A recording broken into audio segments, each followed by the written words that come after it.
Good morning mga tadyak, welcome sa aking vlog. Mag ano na 1:50, mag alas 2 na mga tadyak, wala pa akong tulog. Yan, binabantayan ko pag ginatungan ko kasi ang ano. Ito yung inahon ko. Ito may flashlight pa ko dito. Yan siya, layo yung layap na. Layap to. Yan, siling labuyo yun ah.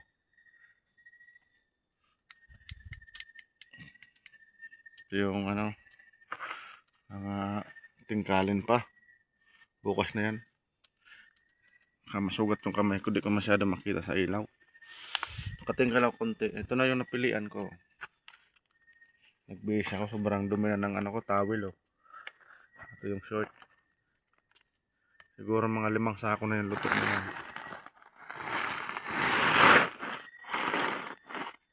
Yan na siya oh. Meron pa akong pinahabol yun na ano. Bagong yun mga napulot ko. Ay, natungan ko naman siya. Palalay lang gatong. Si Pinoy tulog dun sa... Ayaw niya matulog sa duyan, nahihilo daw siya. Diyan siya natulog sa papag. Diyan kami natutulog ni Bayo Samuel, magkatabi kami yan dati. Ayan o, dahil pang tingkalon.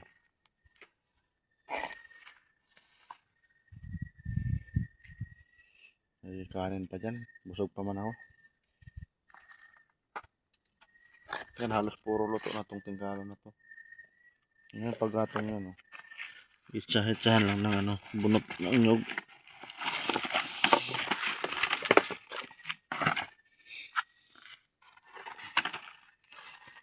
Sama pa ang tawil ah.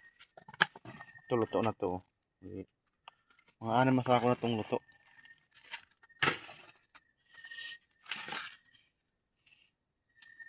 Bukas sakutin na to. Umaga. Hilaw-hilaw ito. Konti-konti lang kasi mahirap pag ano, biglang bumubugso yung hangin.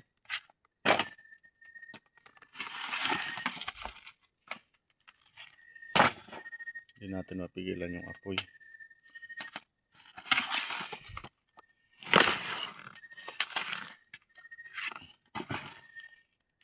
Pagkatong dito. Tapat naman siya oh. Sabi usok. At mga alas 4 na ako matulog. Parang rin nadalaw ng antok.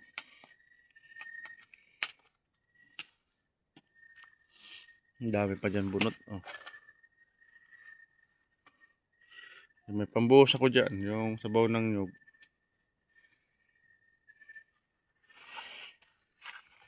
Ay panggatong ng bunot. Yung pamputol namin ng kahoy, kabig ang tawag dyan dito. Nagkuha kami ng panibagong ano, yung sahig. Ang kahoy dito maliit, igatong ko na to. Nabubulok lang dyan.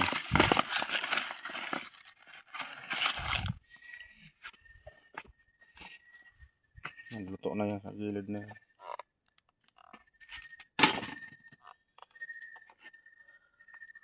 Sakit ka matawag ko para matadyak. Usok ba?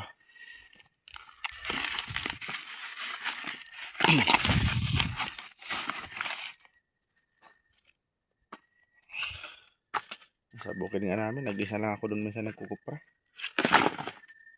Pag busy yung tuyuin ko, walang isa magbantay. Kasi malapit lang sa bahay, ito kasi malayo.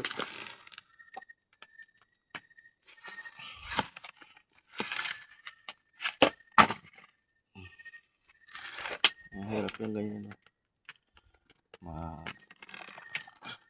Pag inabot yung sahig niyan, sunog. Sayang ang kupra. Ito yung kuprahan na sunog. Yan. Malakas yung apoy.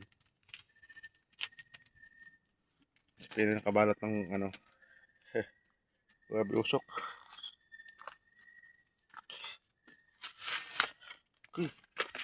Putol na yata yung sinilas ko. Munti ka na putol. Buti na lang na ano lang. Bunot. Sakit pa naman sa paa dito pag walang ano. Sinilas. Ngayon yung tingkaran na itong tawag. Pulang ako dito sa duyan.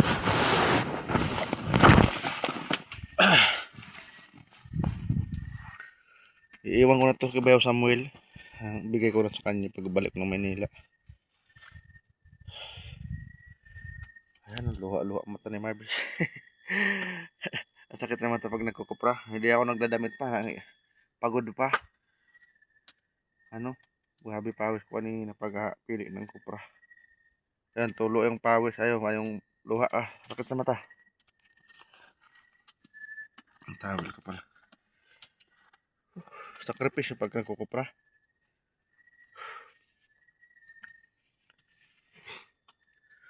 Yan, monitor lang. Ang apoy kung ano makatulog. Yari pag gising mo na sa impyerno ko na pala. Natusunog na yung kuprahan. Mahirap pag tinulugan niya. Sayang, pera na yan bukas. Nasunod na linggo pa yan. Sa Lunes pa yan madadala sa bayan ng Bulan.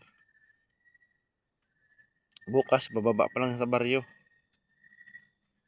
Atake na ng kalabaw. Akutin mo namin mano-mano doon sa kalahati. Diyan sa may... Hindi kasi makadala yung ano kalabaw. Mahirap yung daanan. Maliit lang. Hindi pwede dahil yung tawag dito sa kanila balsa. Yung guryan. Yung hinahatak ng kalabaw. Sa iba kangga. Sa amin guryan yun. Dito balsa ang tawag. Sa Manorabi. Yung hinatak ng kalabaw, yung hinihila ng kalabaw, nalagyan ng mga kupra. Patali lang. So, palusong na yun doon. Siguro mga kalahating oras ang lakad pabalik. Yung pinatambayan namin doon ay isang ano, yung isang kuprahan, tiyuin nila. Doon namin i-stack bukas yan. Pag lumiwanag, maghakot na ako. Kailangan makatulog mo lang kahit ano, 2 oras. Mga alas 4, tigilan ko na yung gatong. Kaya 1 oras na ako nagatong yan. Uminit na yung kupra niyan. Kaya bukas pwede na ulit pilian ng luto. Kasi iba dyan, ano lang. Ano na lang siya, yung malapit ng maluto. Kaya kaunting init na lang ulit.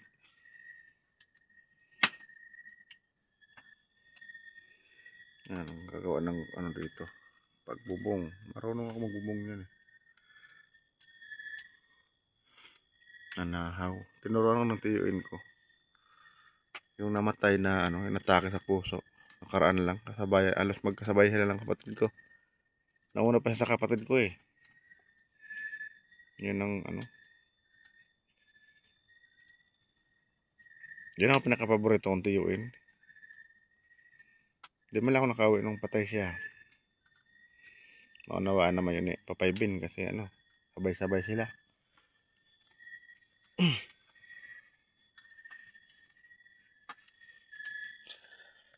Ayaw na niya maghirap din sa mundong ibabaw. Sobrang hirap ng buhay.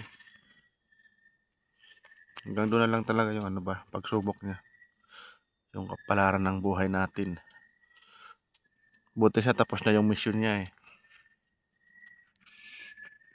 Tapos niya nung bahay niya, saka talaga siya nagpaalam. Panay paalam na daw yung sabi ng mama ko bago sila umalis.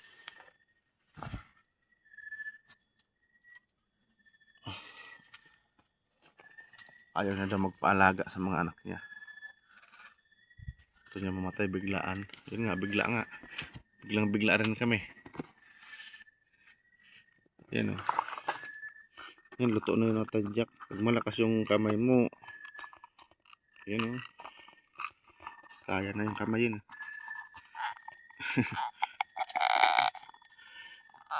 Yan o. Masakit lang. Yan na, nangihina na si Marbs. Yan. Kunti na lang sa kabila. Pampagising lang to. Palakas ng ano, daliri. Balik rin natin. Yan. Diba? Nakakatingka lang. Kamay lang. Yan, luto na siya. Ganyan itsura, luto na yan. Oh.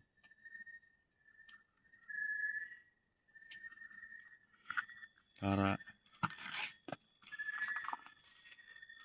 yung bao doon tinatapon.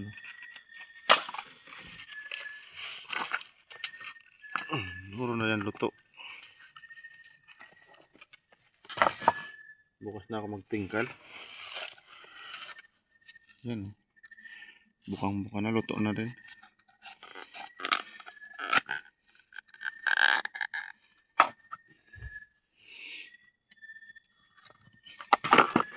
Doble ah. Ito maliit. Makunat na ito tingkalin. Pag ganito, maganda yung ano lang, medyo brown-brown lang konti. Ito matigas na sa bao to. Kaya lalasan nito, nabubutas yung bao. Sugat yung palad. Yung tuyuin ko ayaw ng ganyan eh. Yung ano lang, basta mag brown-brown na yung ano, yung laman. Kahit hindi siya umaangat dito, basta nag-brown na, malambot yan ano, tingkalin. Ito luto na talaga. Ito kanila, gusto nila ganito na, luto na kaagad pag tiningkal. Magaan na kasi yan ano, timbang yan. Sobrang tuyo na.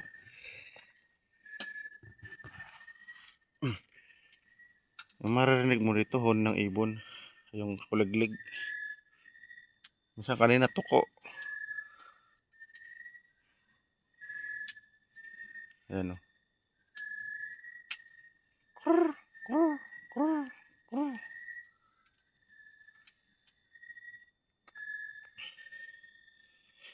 Malilit lang yan. Parang ano yan, parang butterfly. Kalaki. Ewan lakas ng boses nila. Kasi pinay pumasok sa sako, manamok daw eh. Kanina kasi wala pang ano, hindi pa kami nagatong kasi napipili pa ako nung kanina. Maaga siya natulog. Pagod niya dito sa ano, nagbitak din siya ng nyug eh. Pinasahod ko yung sabaw. Nasa balde sabaw ng nyug yun. Para kung sakali magka problema. Buhos na ano, masunog ba yung ayan, may butterfly na maliit.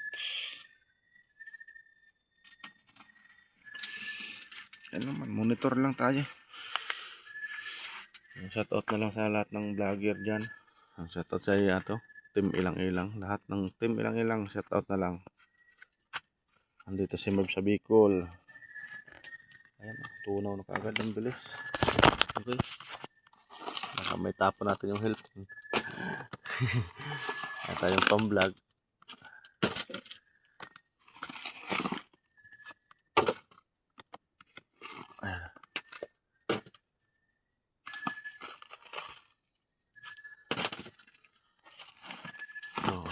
Medyo basa-basa to, pwede to pang ano pag sakaling lumakas yung apoy.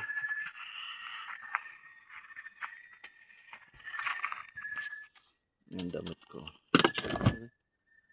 basag pa yung ano, ayun ako magdamit, naghupa na yung pawis ko.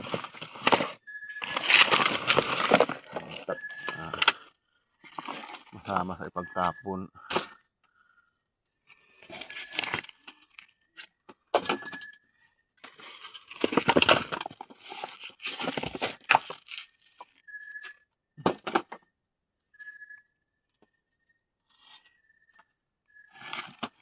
Harap na.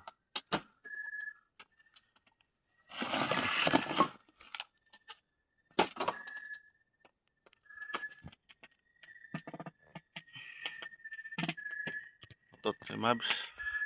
Amoy kopra yung utot. Dahil panggatong. Pero pag tag-ulan, tambak ang ano dyan, puro usok lang. Pero ganitong ano, mainit. Konting gatong lang, maliyab eh. Yan. Konting gatong lang, sobrang init na yan.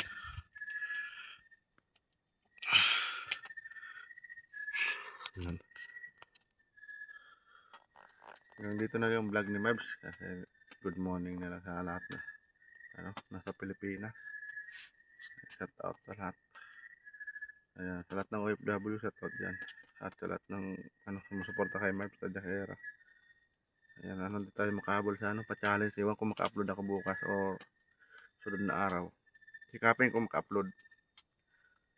Makapunta kami ng bulan, maghanap ako doon ng may malakas na wifi sa bayan para makahabol pa sa pa-challenge ni Atilang Ilang Host of Quated Bidogs. Makapatrending tayo. Ayan, tadyak. At congrats na lang sa mananalo. Diba? Ayan, bye-bye. Thank you for watching. Inantok na si Marv pero lalabanan ko muna ang antok. Ang hirap na pag mapabayaan to. Sabi nga, pera na, naging pa, abo. Pagalitan pa tayo niya mga tayuin na commander. Nasunog yung kubo. Hirap po gumawa ng koprahan. Ayan. Ganito lang hanap buhay dito mga tadyak kadalasan. Bye bye.